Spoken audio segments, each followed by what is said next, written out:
Assalamualaikum warahmatullahi wabarakatuh. Teman-teman, pada video kali ini saya akan menjelaskan lanjutan dari komunikasi sel, yaitu tahap-tahap pensinyalan sel. Nah, teman-teman masih ingatkah materi minggu lalu tentang molekul sinyal yang datang, bagaimana sel untuk merespon, kemudian bagaimana sel untuk meneruskan sinyalnya, dan bagaimana selnya untuk merespon. Nah, untuk konten kita hari ini ada 3, teman-teman. Jadi, tahapan pensinyalan sel itu ada yang pertama, penerimaan sel dan inisiasi transduksi, yang kedua, jalur transduksi sinyal, dan yang ketiga, respon seluler terhadap sinyal. Nah, masuk ke tahap yang pertama, yaitu penerimaan sel dan inisiasi transduksi. Teman-teman masih ingat minggu lalu kita membahas tentang sel ragi A dan sel alfa. Jadi, sinyal yang dikirim oleh sel ragi A hanya dapat didengar oleh pasangan yang diharapkannya, yaitu sel alfa. Jadi, bukan yang lain. Kalau bukan pasangannya, maka sinyal yang datang tidak bisa didengar oleh bukan pasangannya. Nah, sebelum masuk ke prosesnya, kita belajar dulu mengenai molekul sinyal yang terikat pada protein reseptor. Jadi, molekul sinyal yang terikat pada protein reseptor itu nanti akan menyebabkan proteinnya berubah bentuk. Jadi, molekul sinyal yang terikat secara spesifik pada molekul yang lebih besar itu bisa berperilaku seperti ligan. Jadi, ligan itu adalah reseptor dan molekul sinyal yang terikat pada reseptor. Nah, itu namanya ligan. Kemudian, setelah si molekul sinyal itu berikatan dengan si reseptor, maka akan mengalami perubahan konformasi, yaitu perubahan bentuk. Karena sinyal akan bisa ditransfer jika bentuknya sudah berubah. Nah, jika bentuknya sudah berubah, maka bisa mengaktifkan reseptor sehingga dapat berinteraksi dengan molekul seluler. Ibaratnya kalau kita mau makan donat, nah itu akan dibentuk dulu donatnya. Nggak bisa langsung kita makan adonan donatnya. Jadi ibaratnya seperti itu. Jadi diubah dulu bentuknya sedemikian rupa, digoreng, baru bisa diterima oleh si konsumen. Sama, molekul sinyal yang datang itu harus diubah bentuknya dulu supaya bisa diterima oleh respon seluler. Nah, sebagian besar reseptor sinyal merupakan protein membran plasma. Jadi, reseptor itu letaknya di membran plasma, teman-teman. Molekul sinyal itu ukurannya kadang terlalu besar, jadi tidak dapat lewat dalam membran plasma. Jadi, untuk meneruskan sinyal, itu dia harus melekat pada tempat spesifik protein yang dinamakan reseptor. Sehingga jika sudah berikatan, maka molekul sinyalnya akan bisa disalurkan informasinya dari ekstraseluler, dari luar, ke dalam sel.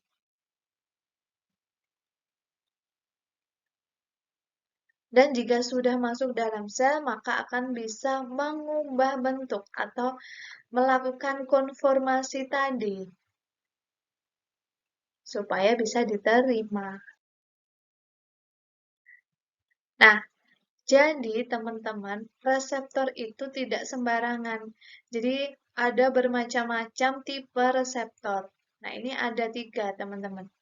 Reseptor terkait protein G, reseptor tiroksin kinase, dan reseptor saluran ion.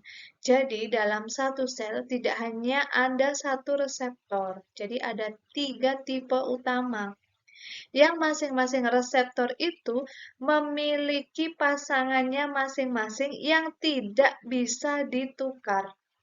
Jadi, reseptor terkait protein G akan hanya bisa berpasangan dengan protein G, bukan dengan tirosin kinase.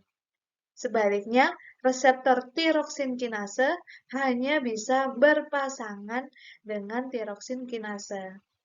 Begitu juga dengan reseptor saluran ion hanya bisa berpasangan dengan saluran ion atau dengan ionnya. Jadi bukan yang lain. Kalau bukan pasangannya, maka sinyalnya itu tidak dapat didengar, tidak dapat dilanjutkan. Yang pertama, itu ada reseptor terkait G. Ini pasangannya adalah protein G, tidak yang lain. Jadi, respon sinyal yang datang nantinya akan berikatan dengan reseptor yang nantinya membentuk sebuah ligan tadi. Nah, ligan tadi nanti akan mengaktifkan protein G dan akan meneruskan ke proses selanjutnya, yaitu mengaktifkan jalur transduksi sinyal yang ada di dalam sel. Nah, ini gambarnya teman-teman. Jadi, tadi ya, reseptor itu adalah salah satu protein yang ada di membran plasma. Makanya, letaknya ada di membran plasma. Di situ, dari gambar, bisa kita lihat reseptornya itu tidak aktif. Kemudian ada protein G yang mengikat GDP dan ada enzim. Protein G sifatnya juga tidak aktif dan enzim sifatnya juga tidak aktif.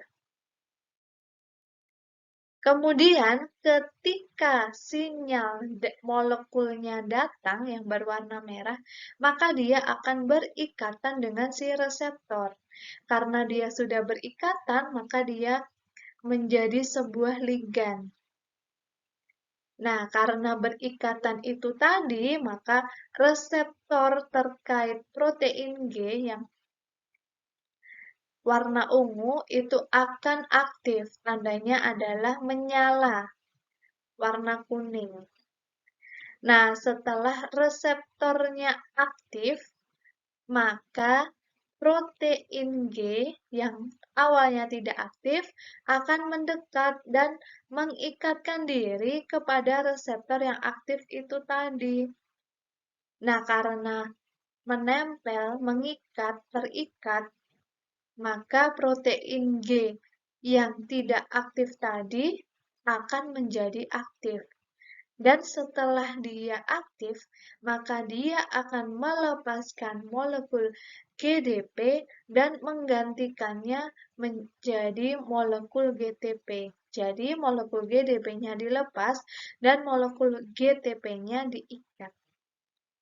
Enzimnya masih belum aktif. Lanjut, selanjutnya, jika molekul sinyal yang warna merah tadi yang awalnya terikat menjadi ligan, maka dia tidak terikat kembali, maka nonaktif. Reseptornya juga nonaktif. Nah, molekul atau protein G yang aktif itu tadi, akhirnya dia melepaskan diri karena tidak aktif itu tadi.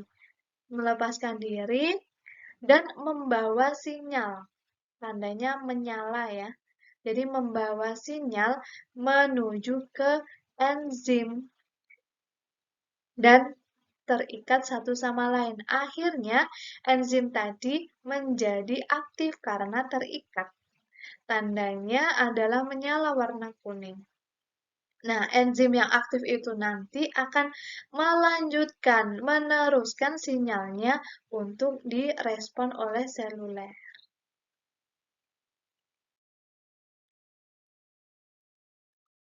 Nah, setelah sinyal disampaikan, maka sinyal itu tidak bisa langsung mengaktifkan selamanya terus-menerus. Jadi, kalau sinyalnya sudah disalurkan, maka si protein G-nya akan kembali seperti semula, akan kembali tidak aktif dan enzimnya juga tidak aktif. Yang nantinya siap untuk menerima sinyal lagi dan mengaktifkannya lagi. Kemudian reseptor yang tipe yang kedua itu adalah reseptor tirosin kinase. Jadi bentuknya seperti itu ya. Jadi reseptor tirosin kinase itu strukturnya polipeptida tunggal. Jadi ada sepasang kiri dan kanan yang di dalamnya terkandung tirosin. Jadi bentuknya adalah monomer yang terpisah jika tidak aktif. Di sini sinyal datang, kemudian si reseptornya masih belum aktif karena belum terikat.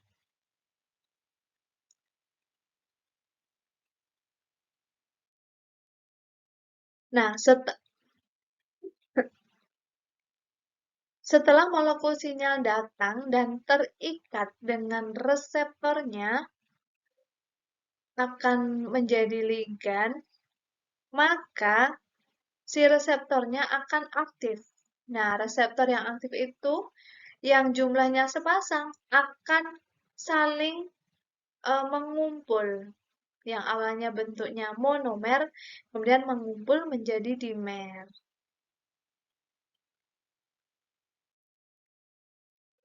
Nah, setelah mengumpul, si molekul sinyal tadi yang terikat dengan reseptor akhirnya bisa mengaktifkan tirosin kinase yang ada di atau yang terkandung dalam reseptor.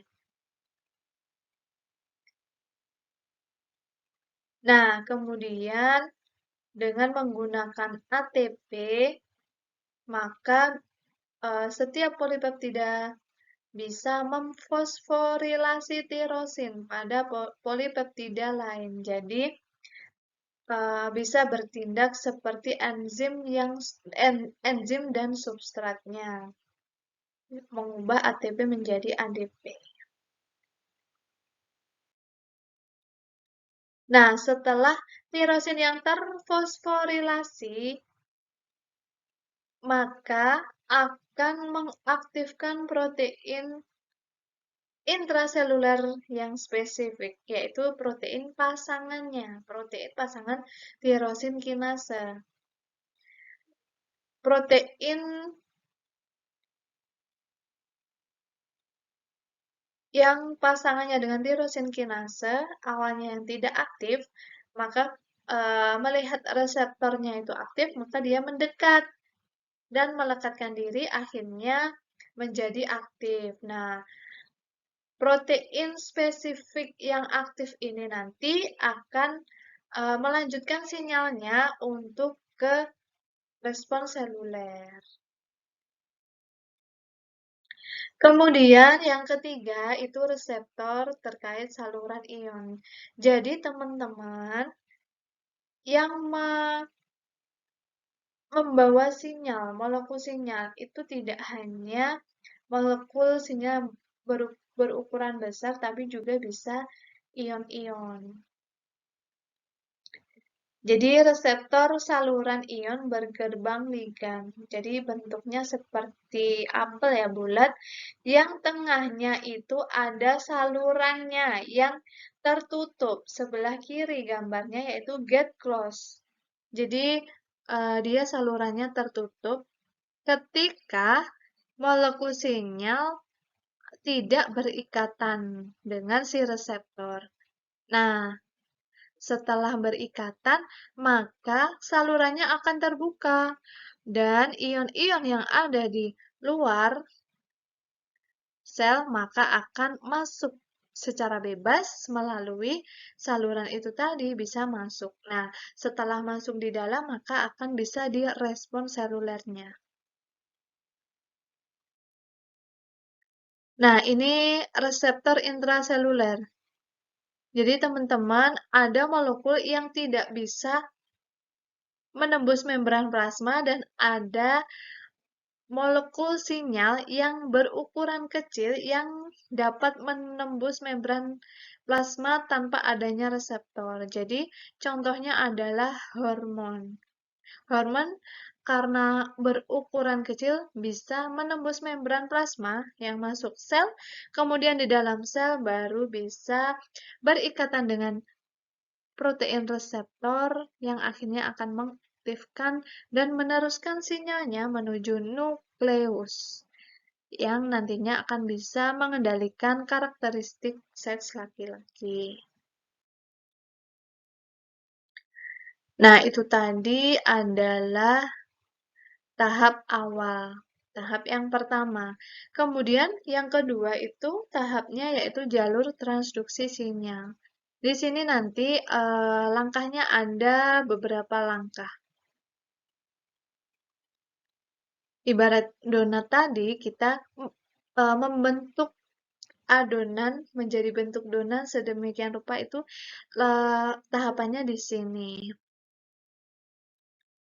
Nah, fosforilasi protein itu adalah cara pengaturan umum dalam sel. Ini merupakan mekanisme utama transduksi sinyal. Jadi nanti ada fosforilasi protein yang mengatur aktivasi protein, kemudian ada protein kinase, enzim yang mentransfer gugus fosfat dari ATP ke protein. Kemudian ada kaskade fosforilasi protein. Dia mentransmisi sinyal yang nanti masing-masing akan membawa serta perubahan bentuk. Kita lihat. Nah, untuk fosforilasi protein, ini di sini terjadi perubahan bentuk. Perubahan bentuk itu terjadi karena adanya interaksi gugus fosfat yang bermuatan dengan asam amino polar dan asam amino bermuatan. Jadi karena adanya interaksi tersebut, maka bentuknya bisa berubah. Kemudian ada juga proses penambahan fosfat, yaitu mengubah protein yang awalnya inaktif menjadi aktif. Nah, selain itu juga terjadi mekanisme untuk menghentikan jalur transduksi sinyal. Jadi jalur transduksi itu tidak bisa terjadi terus-menerus, teman-teman. Jadi ada kalanya berhenti. Nah, ada kalanya berhenti itu tadi melalui fosforilasi protein. Jadi ketika sinyal awal itu sudah tidak ada lagi, maka jalur transduksinya akan berhenti. Nah, ini adalah kaskade fosforilasi. Jadi teman-teman, dari tahap awal yang molekul sinyal itu melekat ke reseptor spesifik pasangannya yang akan mengaktifkan reseptor. Nah, reseptor yang aktif itu tadi maka akan mengaktifkan molekul protein atau molekul relay yang awalnya nonaktif, maka bisa diaktifkan, yaitu protein kinase. Jadi molekul yang aktif itu tadi bisa mengaktifkan protein kinase yang tidak aktif, yaitu protein kinase 1 yang tidak aktif bisa diaktifkan oleh molekul relay supaya menjadi aktif. Nah, di sini sinyalnya disampaikan melalui protein kinase 1. Nah, sinyal yang dibawa protein kinase 1 yang sudah aktif itu bisa mengaktifkan protein kinase 2 yang tidak aktif. Dia membutuhkan ATP dan melepaskan ADP. Nah, protein kinase 2 yang aktif itu tadi akan mengaktifkan protein kinase 3 yang tidak aktif. dia mengubah gugus tadi ya, gugus fosfat ATP menjadi ADP, maka bentuknya berubah. Terjadi konformasi. Nah, protein kinase 3 yang awalnya tidak aktif, yang diaktifkan oleh protein kinase 2, akhirnya akan aktif. Nah, protein kinase 3 yang aktif ini nanti yang akan berikatan dengan protein, yang akan mengaktifkan protein yang akan direspon oleh si seluler. Jadi hanya protein kinase 3 yang bisa mengaktifkan protein yang bisa direspon. Nah, dari proses pengaktifan, kita kembali ke gambar atas ya. Jadi proses pengaktifan protein kinase 2 itu kan membutuhkan protein kinase 1 yang aktif. Nah, protein kinase 2 yang aktif itu tadi bisa dinonaktifkan melalui fosforilasi protein. Jadi enzim called protein phosphorylase atau PP itu tadi mengkatalis, membuat protein kinase 2 tidak aktif dan kembali ke semula untuk digunakan lagi atau untuk diaktifkan lagi atau untuk meneruskan sinyal lagi, menerima sinyal lagi. Nah, akhirnya sinyalnya itu bisa direspon oleh si seluler. Kenapa protein kinase 1 harus mengaktifkan protein kinase 2 dan harus mengaktifkan protein kinase 3? Kenapa protein kinase 1 tidak bisa langsung diterima sinyalnya oleh protein yang cocok? Karena belum cocok. Jadi, protein spesifik yang warna pink itu hanya cocok dengan protein kinase 3.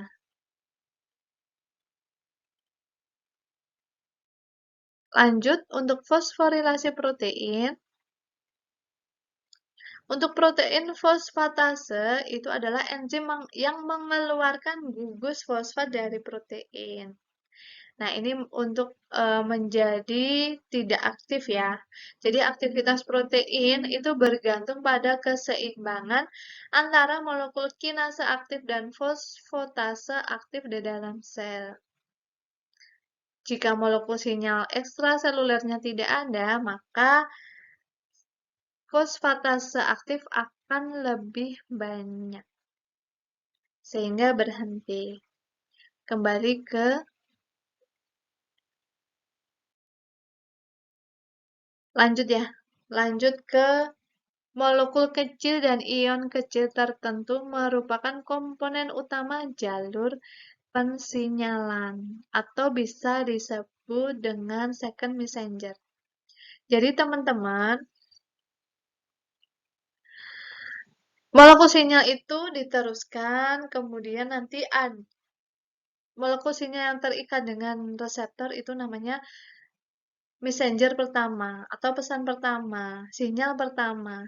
Kemudian nanti di dalam sel akan diubah yang nantinya akan diteruskan oleh second messenger atau messenger kedua. Itu sinyal yang kedua. Nah, untuk second messenger itu ada dua teman-teman, yaitu AMP siklik dan ion kalsium. Yang pertama adalah AMP siklik atau CAMP. Jadi CAMP, nah di dalam membran plasma itu ada enzim adelinin siklase. Kemudian ada respon sinyal ekstraseluler, jadi ada sinyal yang datang yang kemudian berikatan dengan reseptor spesifik pasangannya. Nah, nanti akan menyebabkan respon yang dapat mengubah ATP menjadi CAMP. Nah, CAMP ini adalah second messenger. CAMP tidak bisa bertahan lama, teman-teman. Jadi AMP bisa mengubah menjadi produk tidak aktif lagi. Nah, jalur yang terlibat biasanya protein G, reseptor terkait protein G. Nah, gambarnya adalah seperti ini, teman-teman. Jadi, messenger pertama itu yang ada nomor satunya ya. Jadi, messenger pertama itu setelah berikatan dengan reseptor, maka bisa mengaktifkan protein G yang awalnya berikatan dengan GDP, kemudian akhirnya GDP-nya itu dilepaskan dan diganti dengan GTP, kemudian protein yang berikatan dengan GDP tadi, maka akan mencari enzim, yaitu enzim adenilin siklase yang ada pada membran plasma. Ini adalah tahapan pertama tadi, teman-teman. Sehingga bisa menginisiasi proses transduksi. Jadi, enzim yang aktif itu tadi, enzim adenilin siklase, bisa mengubah ATP menjadi CAMP. Nah, CAMP inilah adalah messenger kedua yang nantinya bisa mengaktifkan protein kinase yang akan mengubah ATP menjadi ADP sehingga bisa direspon sinyalnya oleh sel. Ini contohnya pada epinefrin. Nah, yang pertama tadi ada CAMP sebagai second messenger. Kemudian yang kedua ada ion kalsium atau Ca2+.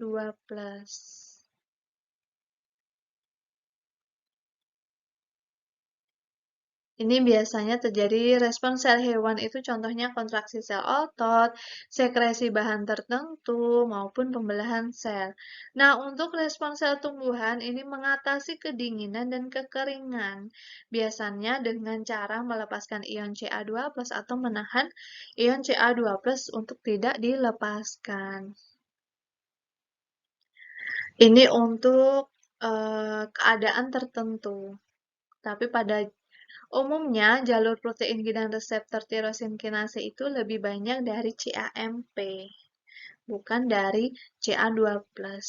Makanya Ca2+ itu bisa dilepaskan maupun ditahan untuk kondisi-kondisi tertentu itu tadi.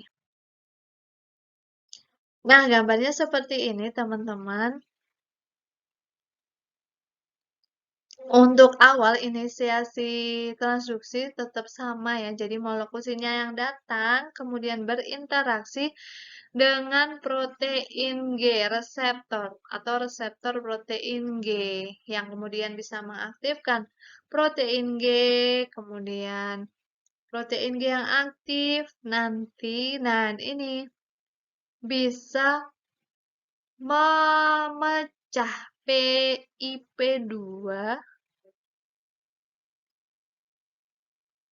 yaitu fosfolipid yang ada di membran plasma. Itu adalah PIP2. Memecah PIP2 menjadi DAG dan IP3. Nah, DAG ini nanti bisa untuk second messenger di bagian lain. Dan untuk IP3 ini sebagai second messenger yang nantinya akan mencari reseptor yang ada di dalam, yaitu di lapisan membran plasma si retikulum endoplasma. Setelah sampai di reseptor, maka dia akan mengikatkan diri pada reseptor yang ada di membran plasma retikulum endoplasma. Nah, setelah dia berikatan, maka saluran pada reseptor yang tertutup akhirnya terbuka. Nah, setelah terbuka, maka ion Ca2+ atau ion kalsium bisa keluar ke dalam sitosol. Nah, Ca2+ ini juga sebagai second messenger yang akan menyampaikan sinyalnya ke respon seluler.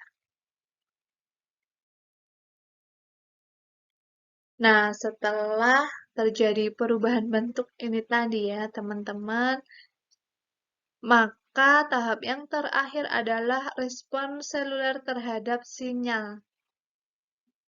Respon keluaran yaitu sifat langkah akhir dalam jalur pensinyalan.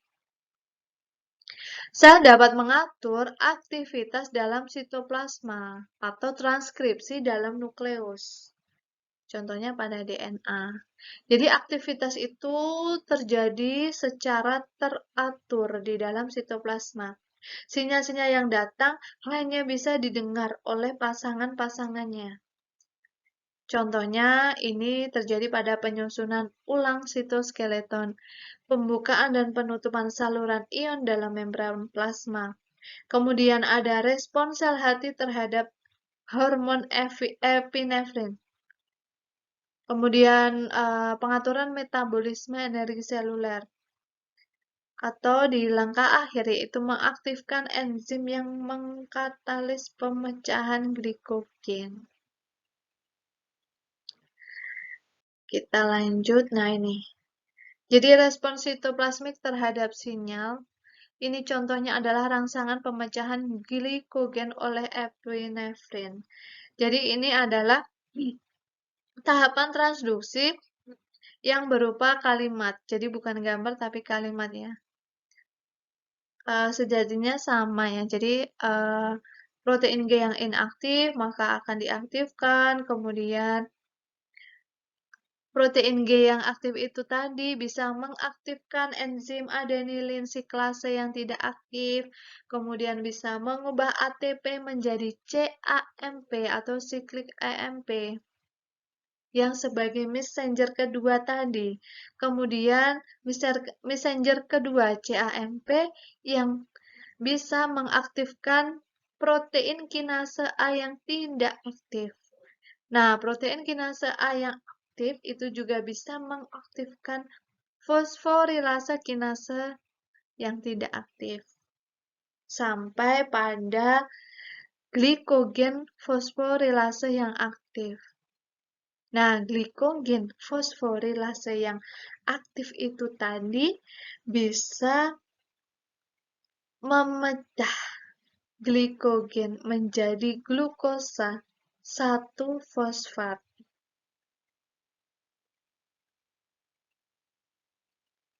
Hasil akhirnya adalah glukosa 1-fosfat. Nah, itu akan terjadi secara teratur. Dan ketika terjadi tidak teratur, teman-teman, maka yang akan terjadi adalah gangguan yang ada di dalam tubuh kita. Ini contoh lain respon nukleus terhadap sinyal, yaitu untuk mengaktifkan gen spesifik oleh faktor pertumbuhan. Jadi faktor pertumbuhan, sinyal dari faktor pertumbuhan akan masuk mengaktifkan reseptor yang kemudian nanti akan masuk ke dalam nukleus yang bisa mengaktifkan DNA untuk bisa melakukan transkripsi yang sehingga akan menjadi sebuah protein mengarah ke sintesis protein tertentu.